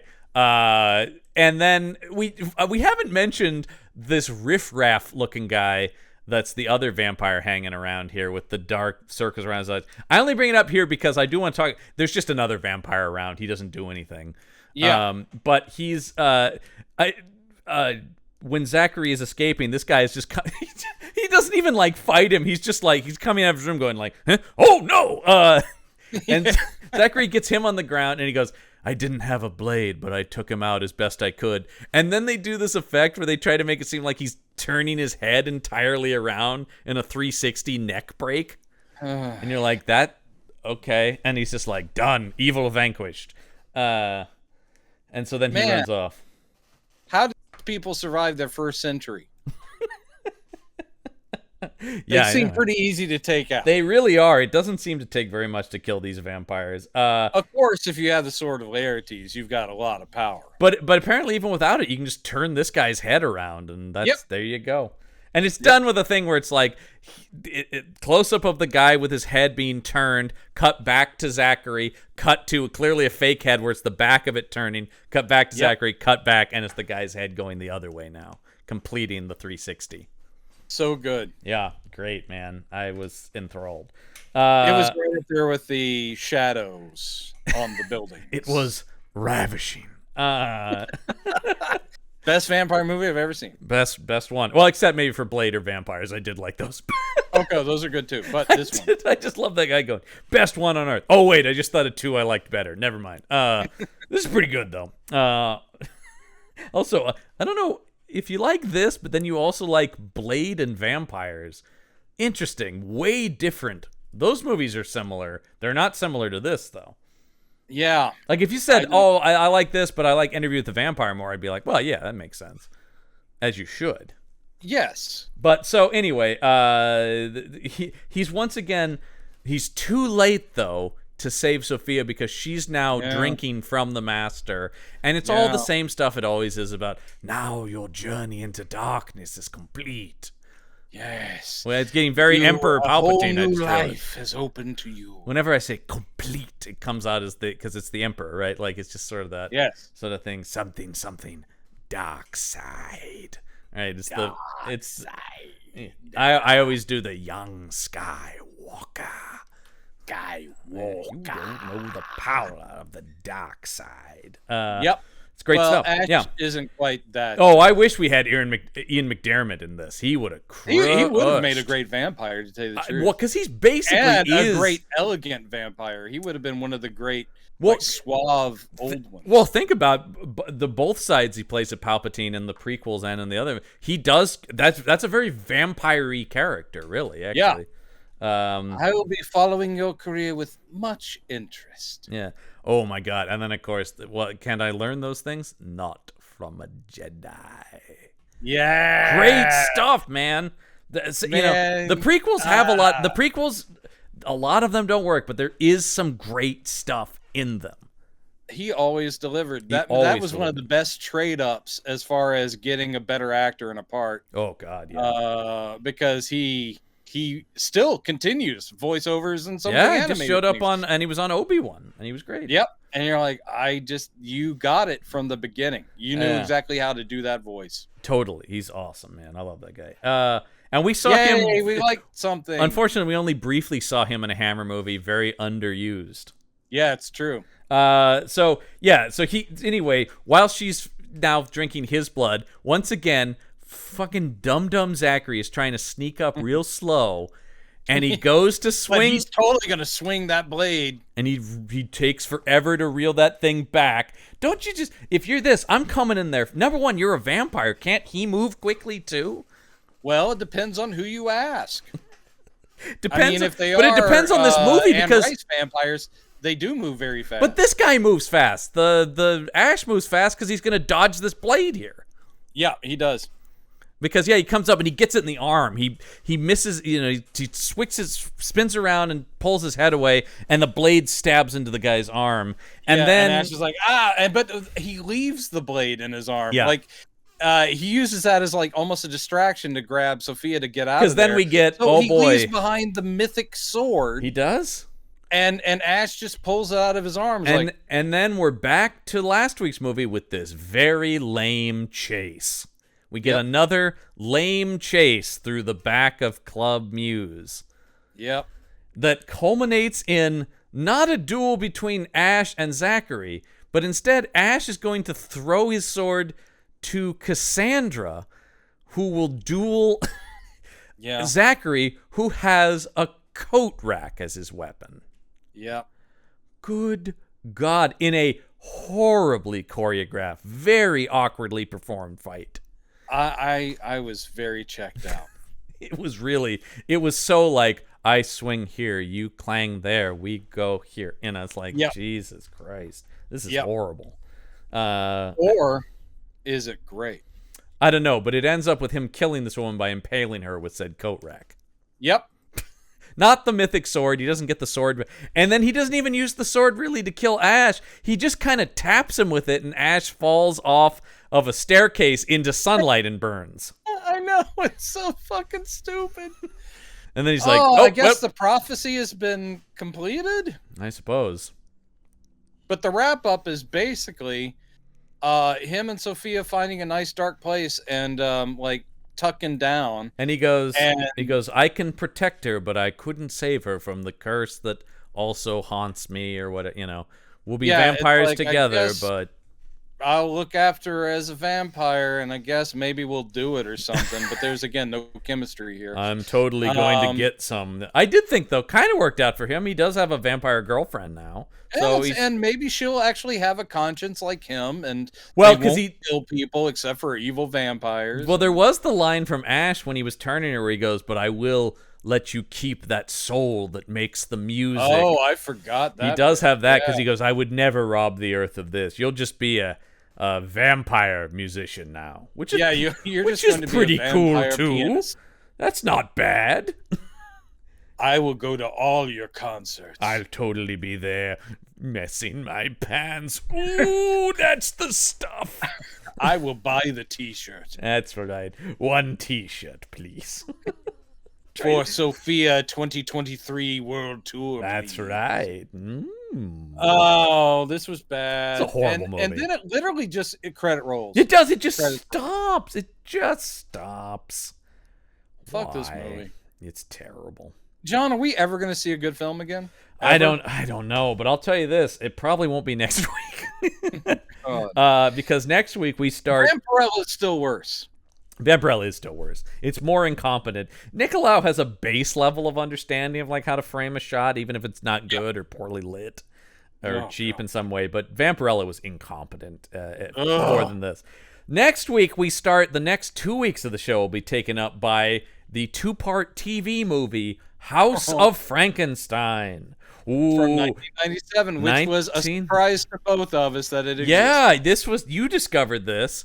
This is Adrian Pasdar, and previously we talked about Terry Polo. Well, she's back in this now in this miniseries. We talked about the Phantom of the Opera miniseries. We also get one of my favorites, CCH Pounder, in this.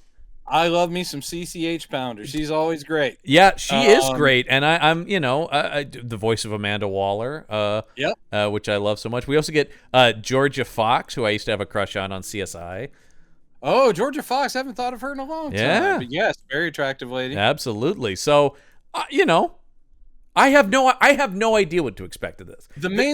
Me either. The only thing I'm really looking forward to about it is we haven't had a monster mash in a while. Yeah. And this is that. I'm looking at the poster for it, and I see a vampire, a Frankenstein monster, and a werewolf, and then Adrian Pasdar with a gun. Yeah.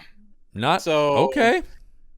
I think this is probably the primetime version of Monster Squad, my off-mentioned Saturday morning TV show with Fred Grandy from the 70s. I think it's probably something like that. The thing that I am, especially coming off of Full Moon and stuff like that, is there will be some money involved because it's an NBC movie. There will be, it'll be TV, but it will be a level of professionalism we haven't seen in a few weeks. That's around the time, late 90s, early 2000s, when I think specifically NBC was trying to do event miniseries where they did Merlin and the 11th Kingdom. That's where I'm going. That's where I keep thinking I must have watched this. I had to have watched this. I would have been all over this, I feel like. It does seem like something I could not have avoided, but somehow I was surprised. I don't remember it, but I definitely watched Merlin. I definitely watched their Alice in Wonderland one. I watched 11th Kingdom. I watched 11th Kingdom as well. I watched all of that stuff because it was really hyped up, and this was a time where, outside of network, there wasn't a lot of options at this point. Cable hadn't yet become what it would be, and I like these are all good actors that we're mentioning too, so that should also help. I mean, these are all they're TV people. We love Pasdar, of course, from Near Dark. We do. But they're all solid actors, even if this material may be, who knows. But like I said, it will only be better than this. The only question I have is, can it sustain its 3 hours of. Wow. So we're breaking it into 2 parts. We're breaking it into 2 parts. It is the next 2 weeks, as we always do with the TV multi-part movies.